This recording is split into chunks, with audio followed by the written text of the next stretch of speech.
Welcome back to Steadfast Strength, the Mom Fitness Podcast. I'm Kelsey, and I'm here with Hannah. Hello.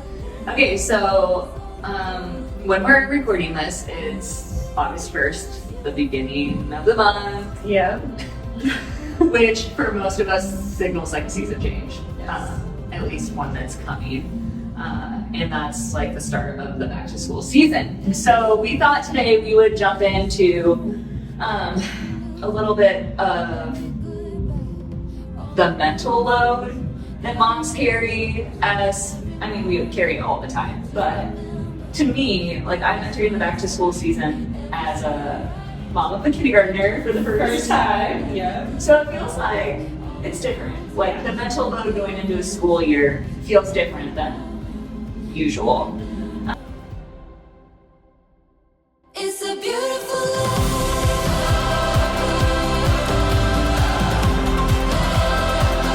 It's a beautiful life.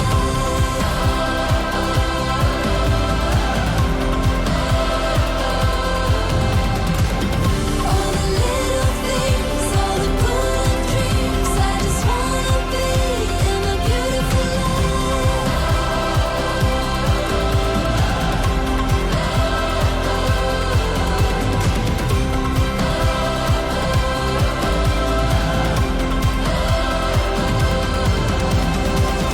Every sunset, every sunrise, every new breath, every goodbye, all the mountains, the adventures, every moment. It's a beautiful life. So we want to talk about the mental load, this American culture. I don't know, maybe it extends beyond America, but of being busy and like this brand of busy, and I can handle it, on and on, and designing a back to school season that works. So that's what we're diving into today. Sound good? And I brought Hannah along because she's like the queen of systems and stuff. In my brain, they do. Yeah, yeah. And I feel like if you don't have one that works, then you figure it out, and you keep changing until you do. So, yeah, so that's what we're gonna dive into. There's like some bumping music in the background, I think, because our athletes are training this morning. So if you're hearing that background noise, that's what's up over there. Okay, so Hannah, Yes. let's set the frame a little bit. Mental load.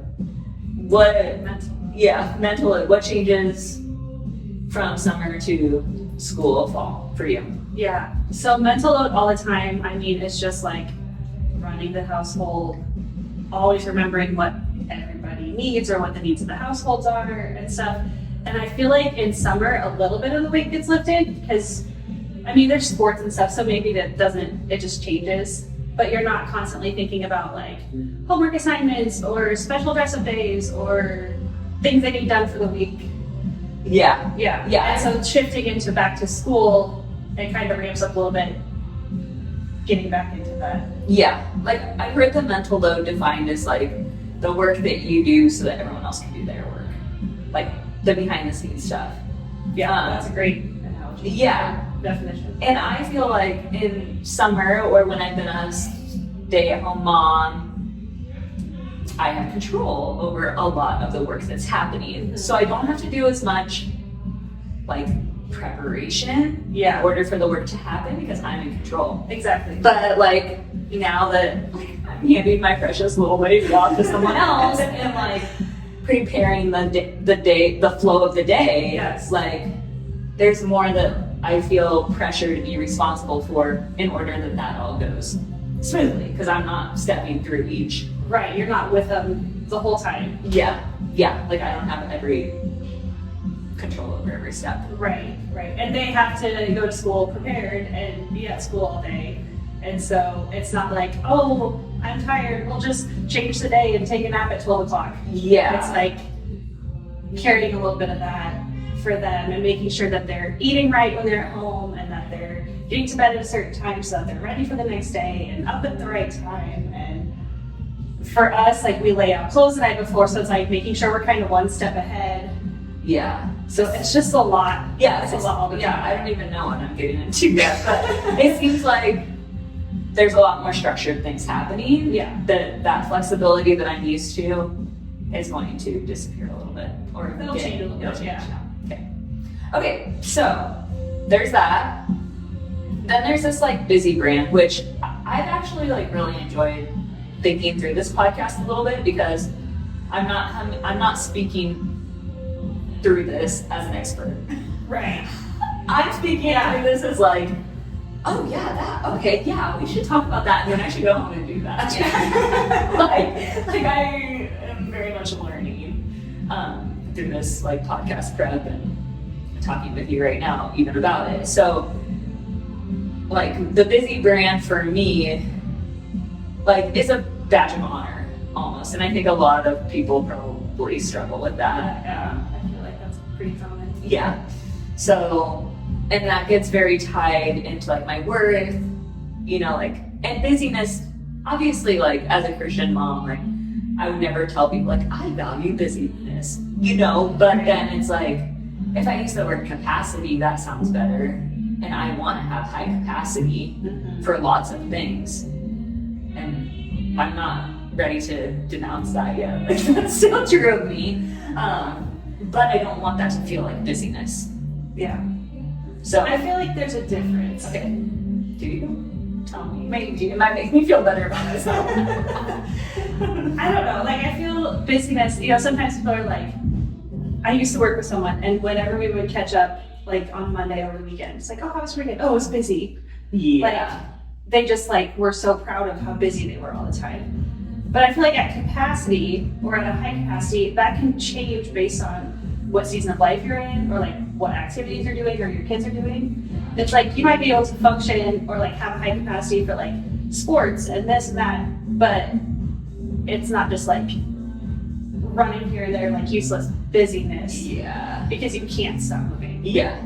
Yeah. That's more like a functional. Capacity is function, busyness is a state of your heart. Yeah. Maybe. Yeah. I feel like there's a difference. Maybe not a huge difference, but Yeah. But I feel like that's everything, right? Like, there's not a huge difference between a lot of things, but it's just little language shifts, mindset shifts that take it from being like a positive, or take it from being a stressor or a negative to a positive or beneficial. Okay, so if we're gonna dig into this all a little bit deeper, when it comes to like handling the mental load, handling the busyness, like how do you decide what's important? It's a great question. Yeah.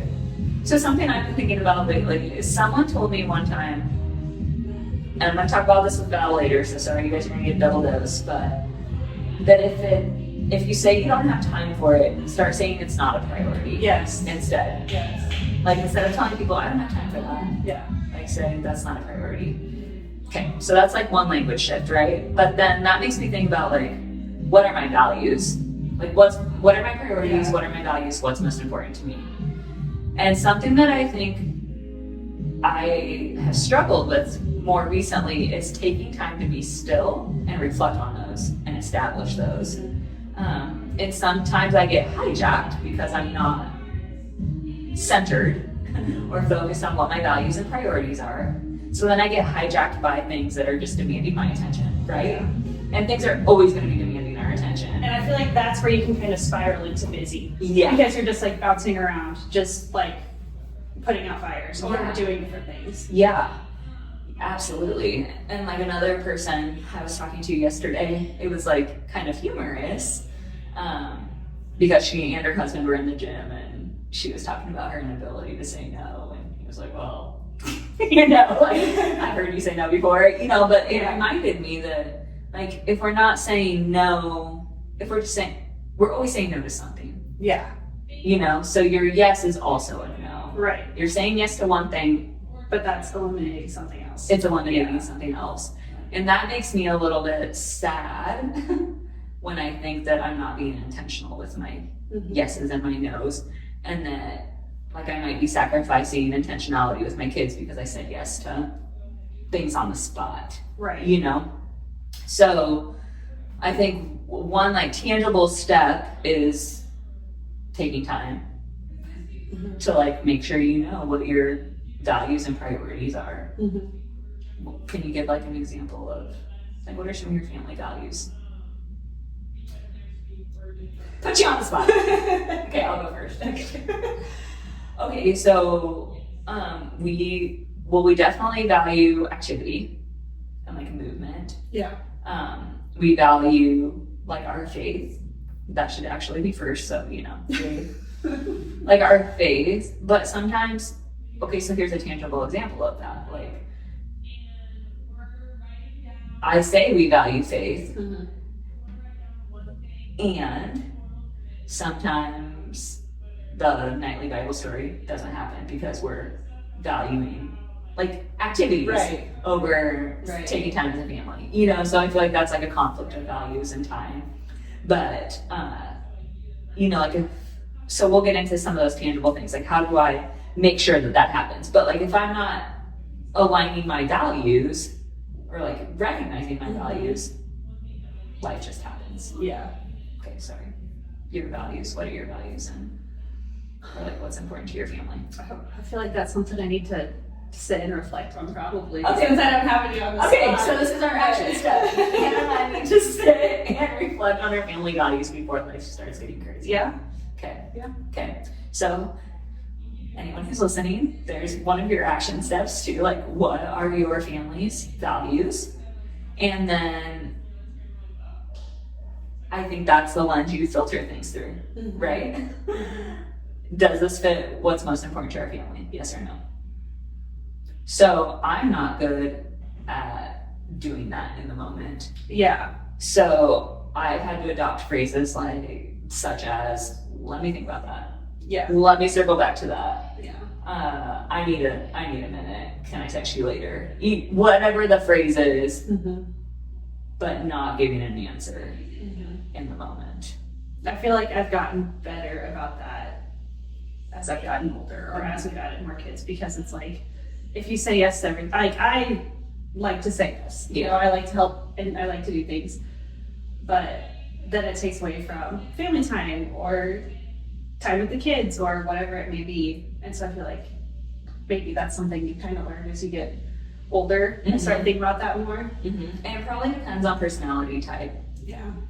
too, but something that I've been thinking about as this season ramps up is going back to what I know works for me, which is more of a pen and paper method and seeing everything laid out. I use my phone calendar for a lot of things,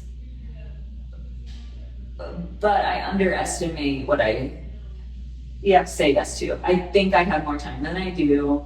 I am notorious for being late and rushed because I think I can do more than I can. So like a tangible step for me seeing where things fit is going back to pen and paper this year. I'm a pen and paper girl through and through. I love my notebook and my calendar with everything written in it. Okay. And I'm notoriously early. Yeah. All the time for everything. Is it because you're organized like that? I don't know. I think it was because in elementary school, there was a sign on our 5th grade band room and it said, early is on time is late. And I don't know why, but that is just like, it's stuck. I remember seeing the printed out paper on our band room, and that's like, my husband's the same way. So I think we've just, That helps you guys. it helps us. Yeah. Yeah. And I'm always thinking, oh, I have time for one more thing, when I do not have time for one more thing. Yeah. But okay, so yeah, that leads us just to thinking through things for your family that's going to help keep it organized, keep it automated, and reduce that mental load. So another thing that I'm thinking about is like I like checklists Yeah. and things because I like need to it out see of it. my head. Yes. Like if I don't have it written down somewhere, it's occupying energy in the back of my head, and that takes away from my presence and my peace. Yes. So it might be like an annoying thing to other people, are like, oh, you're anal about keeping checklists, but to me it's like, no, this creates more peace in my life to have this. If it's out of my brain and on the paper, there's less chance that I'll forget it because I am notorious about forgetting things. Yeah. So it's like if I write it down, I'm less likely to forget it. And if it's on a list that I have with me, like sometimes I even have lists in my car that I'm like, okay, this is what I have to do today because otherwise there's just too much going on in there. Yeah. Or I know that I can't forget it, so it's occupying. Focus too much on it. Yeah. I don't sleep well because I'm thinking, anxious can't about forget it. in the morning that I need to do these things. Well, if I had just written them down, I probably would have got a better night's sleep because I wouldn't have been thinking about that all night long. I hate when I go to bed and I forget to write something down and I'm like, do I get up and write it down or do I just think about it until I wake up? Yeah. Because otherwise I'll forget when I wake up. Yeah. So making like the invisible things that live in our heads visible. Yeah. So whether that's tasks, schedules,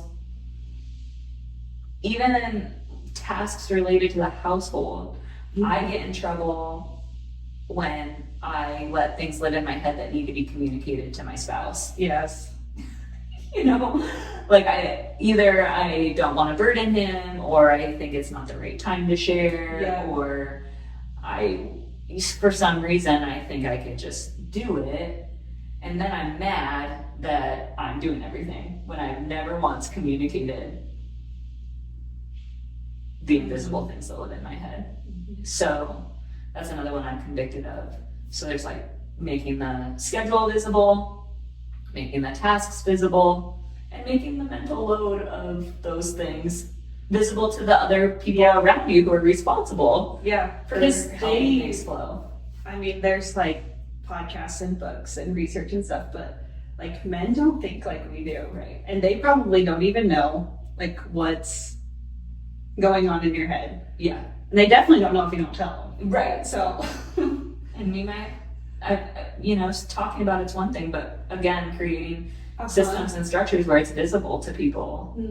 I found that even like talking about it like at the right time, because if they're not 100% focused on like what you're saying, or if they're working on or thinking about something else and you're like trying to talk about like a project you want done, like they might be like, oh yeah, okay. And then Yeah. So how do you make that not be a mental load thing for you? I don't know yet. Okay. Yeah. Let's Write it put it down, down put it on my somewhere. list. Yeah. We'll circle back to this at a different time. I have a steno pad on my counter that I'm just constantly, Okay. like I just write everything down. Okay. Even if it's like checklists throughout the house, like, okay, laundry, I gotta get that done today. Okay. Rather than just like looking at the overflowing basket or whatever. So one thing I started doing this week. Well, it's the end of the week. Yeah. Okay. I forgot that 5 days ago. How did your week go? Good. In this one aspect. But the aspect, so my old mindset was throw a little laundry in whenever you can. Just keep it moving, keep the dirty laundry basket empty. I just do not like stuff in the dirty basket. That would lead to piles of clean clothes in my room. Because I would start the load no matter what was happening. I'd put it in the dryer whenever I could, and I'd put it in my room.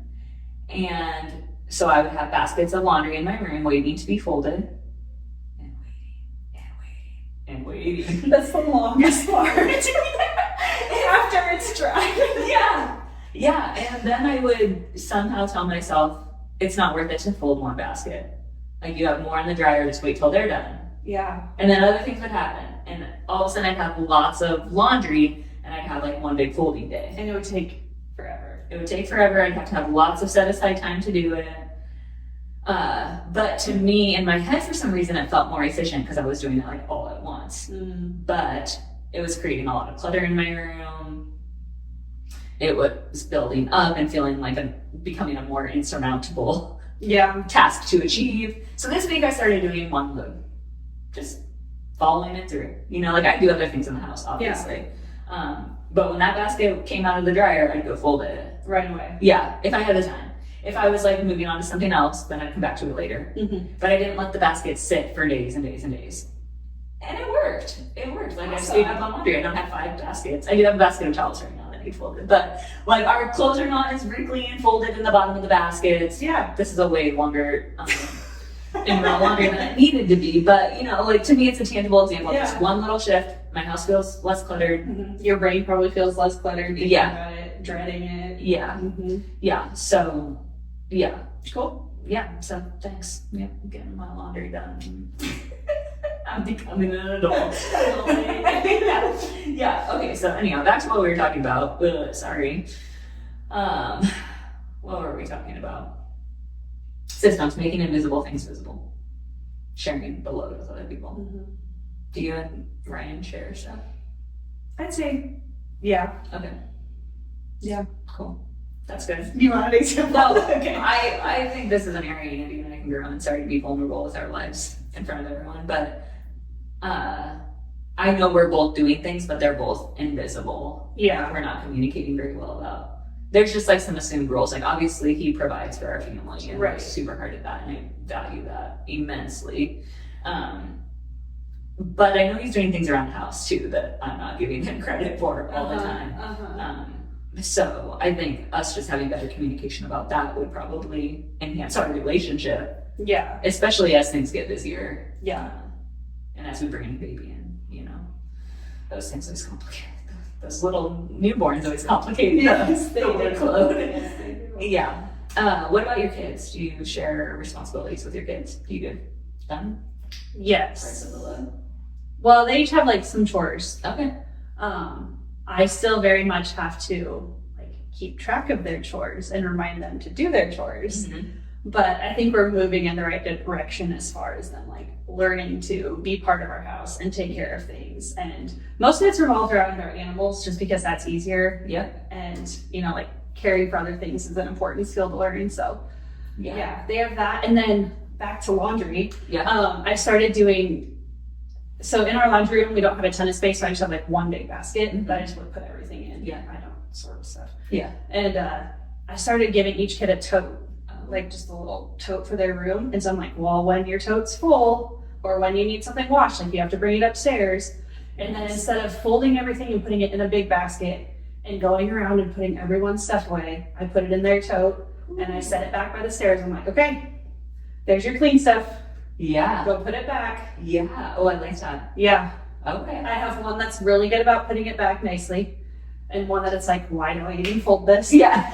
But they're doing it and Yeah. they're, Yeah. yeah. Oh, So I it's like that. we're Figuring figuring it out out. some kinks, yeah. But That's the hard part for me is I know when I delegate anything or include other people in their responsibilities that I have to let go of my standards when I do that. You know, something done is better than not done at all. Yeah. And if I'm teaching my kids responsibility then, right, or ownership or partnering in the family. yeah.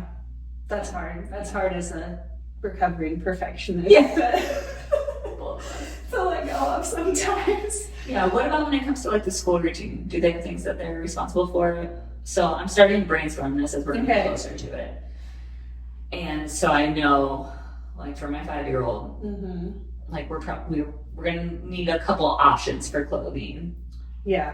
because it's gonna change from Yeah, from night to morning. night to morning. Yeah. 100%. It's gonna I've got change. one like that. So, but I think that will probably be her responsibility, like go to lay out her clothing options Mhm. for the next day. Yeah. To get her backpack ready. So we I'll take care of lunch. if it needs to be packed, but Yeah, so Yeah. we do that like the night before, since our kids sleep downstairs, but like they come up in the morning and you know, that's where our house, like our main floor, everything is. And so they don't like to go back down to like get dressed. yeah, So I'm like, well, if you don't want to do that, bring them up. bring your stuff up the night before, lay your clothes out so it's up here and ready to go. Yeah. And so they're pretty good about like picking stuff out the night before.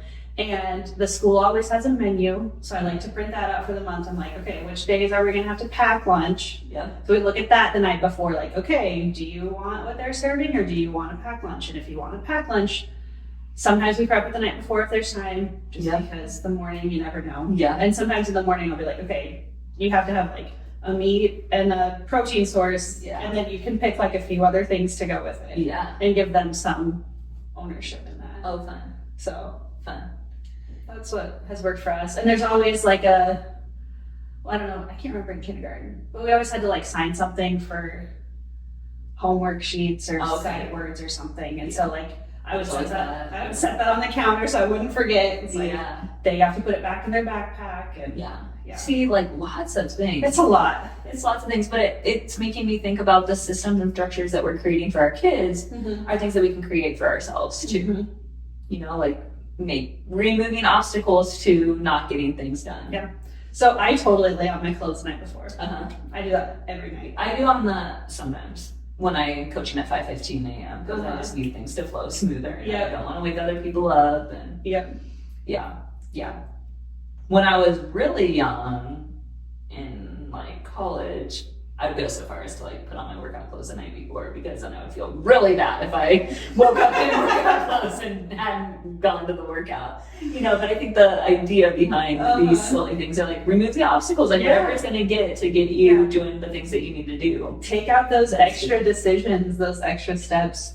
Yeah. So what are other things that you guys like automate to make life flow better? Can you think of any? I think about like just things like even household things, you know, like I know there are people who really like paper and pen like payment stuff because they like to keep track of that kind of stuff, and that's like an organization thing for them. For us, like automated if it can be automated, we're automating that because I do not want to have to worry about making sure things get paid on time. Like my husband was like a check guy through and through and would like take it and write it each time. And after we got married and like I kind of took over the role of that, like managing finance stuff, I just made everything on that. Yeah. I don't want to have to remember and then forget and then have late stuff and so just things to be coming out. Yeah. Yeah. Streamline what we can and yeah. Can you think of anything else like that? It's mostly related to like clothes and then looking ahead at like meals. Yeah. Let's talk about that. I'm so bad at meal prepping. Okay. I'll do good like on a Monday morning. I'll be like, okay, I'm gonna cook, you know, a couple different things for the week. But like as far as planning dinners out for the week, the worst. Yeah, that's okay. Everyone's different. And I think different seasons call for different things. Like in other podcasts that I've done with people, I'm like, we are a family who batch cooks our protein source, so like lots of chicken get cooked, lots of beef gets cooked, whatever other, you know, salmon, ground turkey, and it gets put in the fridge. And then we have our salad packs, and then we have maybe some batch cooked sweet potatoes or rice or whatever, you know, and then we're like mixing and matching things throughout the week. And that's like one strategy that's worked really well for us. Now that I'm pregnant and nesting and like feeling like super mom in this second trimester, like I can do anything. I'm like, I'm gonna do more recipes this year. So I'm not bowing to that, but like right now I'm feeling like a little bit more inspired to do a little bit more prep. And so I think, you know, it's like one of those things, like the minimum for us is like there's gonna be cooked protein or sources around and bagged vegetables that we can grab. And we're making sure that happens. You know? And then we will have like Kevin's, you know, the like prepackaged Kevin's meals. Anyhow, there's like garlic chicken and whatever beef, and I mean, you know, so it's not fresh. The quality's probably but we have something that's like, oh, tonight we ran out of meat unexpectedly. Or like you have something going on that you have to like rush to eat in between events or something. Some of those like quick cheats that aren't really cheats that keep you focused on par, but you don't have to plan a huge whole thing for. So our family has like the bare minimum of what we're doing with some fillers, and then when there's time for us to get more creative, we get more creative, and usually those more creative things become like a part of our rotation. Where it doesn't take as much effort then. Once you try it a few times. You know, and then it's like, oh, this is something simple. You know, like stuffed peppers. Like we're cooking all the stuff anyhow, and we'll just throw in pepper and put it in the oven before we eat it. The ingredients don't really change, just how it's put together changes for us. I will say when Ryan's home, he grills. Like that's our default setting. Yeah. And we'll grill all year as long as it's tolerable outside Mhm. or not like a blizzard. Yeah. And so like that's kind of his role is like the weeks that he's on days or the weeks that he's like home a couple nights, like he'll grill, or even sometimes during the day, like before he has to go at night shift. I'm like, you want to grill lunch? Yeah. Yeah. So then at least we can cover our bases with the meat, because we Yeah. always have meat, you know, we're good about stocking up on that stuff. But as far as coming up, like I'm not good at coming up with stuff on the fly. Yeah. So, and it's just, I think batch stuff is great idea. Yeah, and another thing about that is, I don't know about, yeah, I do know about hangriness. Like, I do know about you. Sorry. But it's like, It's real. yeah, like, and the worst possible scenario for our family is for us to all come home and be hungry and without any food around. Like that is bad. So that does like weigh in the back of my mind Yeah. as a mental load thing. Like I need to make sure there's food around, you know, and being one step ahead of it, like with batch cooking and having a few backup meals, that takes the pressure off to know like, Yeah. we have something. Yeah. You know, there's something that we can eat when we get home. That's not going to put us all in like meltdown mode. So like even, as we're talking about designing back to school season, I feel like you cannot make meal prep harder than it is. Like figure out what works for you. And you know, in the digital age of AI, okay, like I'm a nutrition coach, and what I do sometimes is I take the ingredients that I have in my fridge and I plug it into chat. And see what we can make with it. I say, hey, give me like 4 different recipes with this stuff. And I'm like, oh yeah, okay, I want this one. Yeah. You know, and that's what we do. Yeah. And I like that. Yeah. One default I always go to is like I always have ham and like string cheese stocked. Like we just keep like some basic stuff stocked, because on nights when like the boys are at football practice and I don't want to cook a big giant meal when not everyone's home, or like if Ryan's grilling something and we know the kids aren't going to eat it, like we always have that, like, okay, we'll make a ham sandwich then or something, and then they can kind of like have that. Or it just holds off the hangriness, like, okay, grab a cheese stick while you wait for the grilling to be done, or something. I like that. So always like keeping what you know your family enjoys, or what you know like you can rely on, keeping that stuff stocked just kind of helps ease that mental. Yeah, I like that. Like those having options, like whether it's a quick option or a batch option, that takes the pressure off of me a little bit too, because I don't always know like what Andy's gonna feel like eating, you know, or what I'm gonna feel like eating. So I like having some options. We don't always all eat the same thing for dinner, and that's okay with me. And I hear people stress about that like my husband won't eat this or my kids won't eat that. And so they're making a bunch of different things. But if you just have things prepared, like last night I ate my meat and vegetables in a pepper. My kids ate their meat and vegetables wrapped in a tortilla. You know, I wasn't going the extra mile to make them a separate meal. Just prepared a little It was prepared a little bit. Like my kids don't like cooked peppers.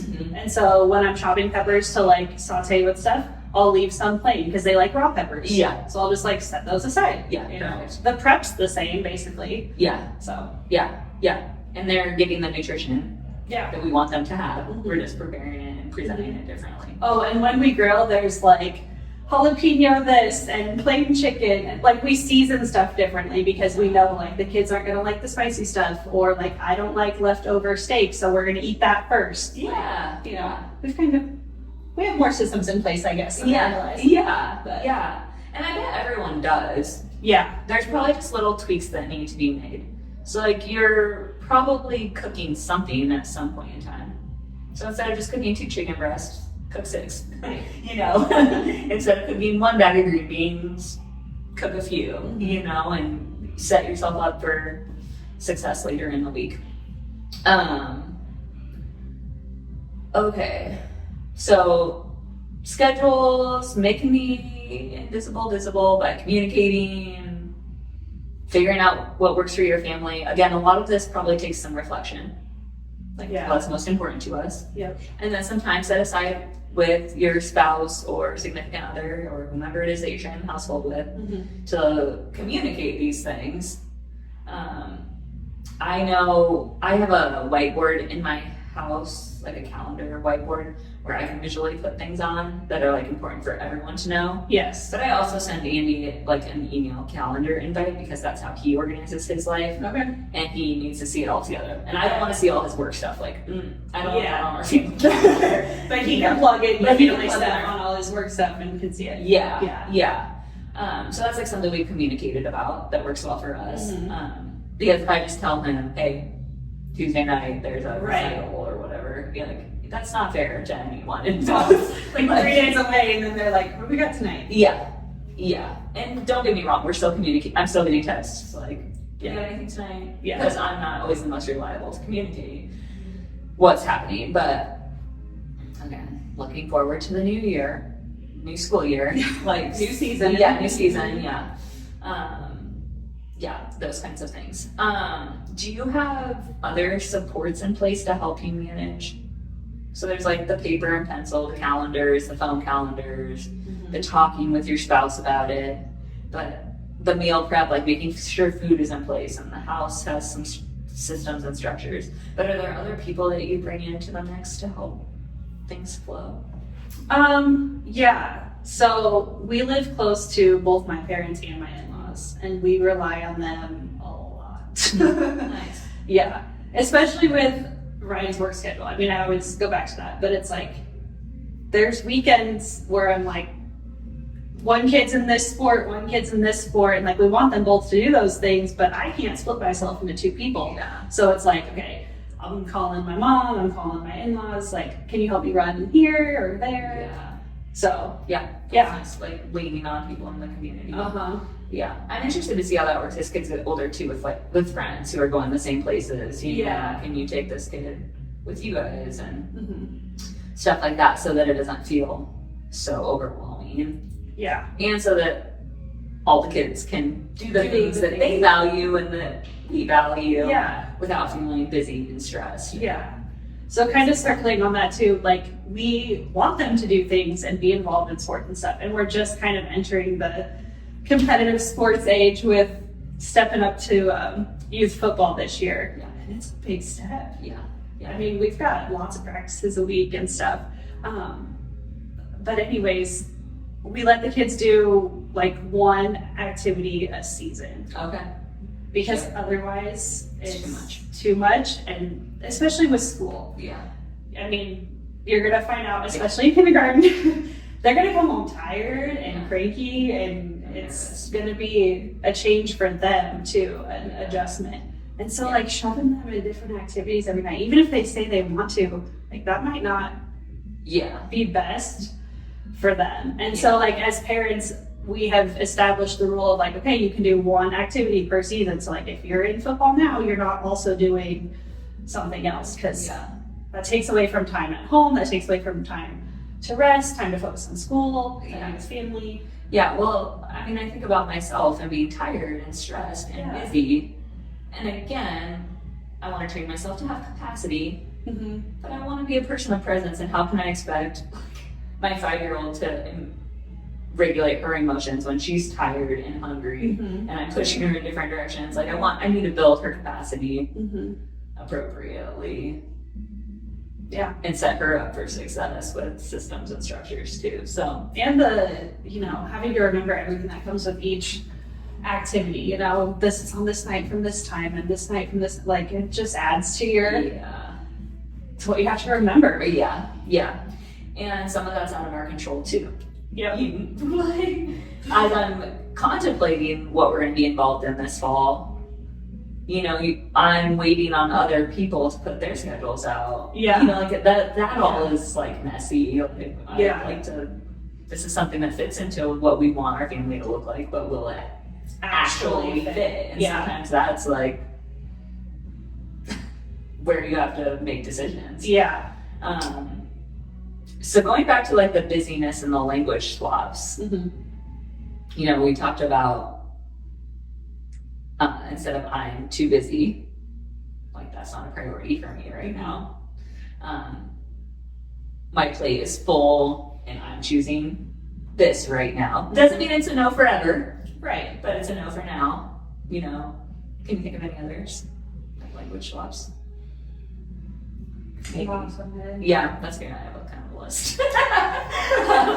Like you took like the two that I can think of. From like we have to, We get to, We get we to, want to. we want to, we choose to. Yeah. Yeah. Or we're not going to. Yeah. You know, like instead of we have to, like, do you really have to? Right. Or is that like a societal pressure or pressure you're putting on yourself, you know? Like go back to those values. Does it fit your values? Does it fit what you want to be doing?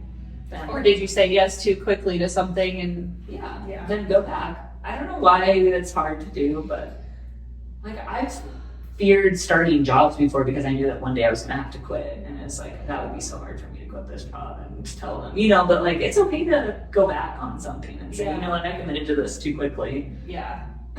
I don't have the capacity for it right now, and my plate is full, so check in a different season. You know, Yeah. that's hard for me to do for It's some reason. But It's hard for me to do. And that might be a personality thing or I don't know. yeah. But What about I should do this. I should do that. I feel like I'm really bad about using that, but I know that I shouldn't use it. I shouldn't do that. Yeah, it's hard. It's so hard. It's hard. Because you have all these standards that you set for yourself or that you see elsewhere and you think, I mean, your brain is constantly logging like, or at least, I don't know how others works, but mine's always, you know, where I'm ranking, how I'm tracking versus what other people are doing. And it's really hard to like shut that part off. Yeah, I feel, well, I don't know because I'm not there yet, but there's already like mom comparisons. So I'm sure like when your kids are in school, it just amplifies even more because you're like seeing it all the time. You know? So I'm interested to see how that goes. But yeah, so I heard before the word should is shaming.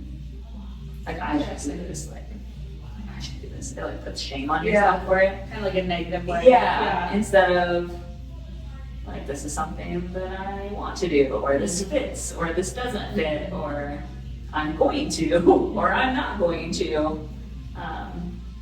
Yeah, I don't know. It's a hard one because it just floats in and off all the time. Like, oh, I need to do that, or oh, I should do that, or Yeah. you know. Yeah. I feel like it's so automatic. It's hard to catch yourself. Yeah, and it probably depends on the context too. You know, Yeah.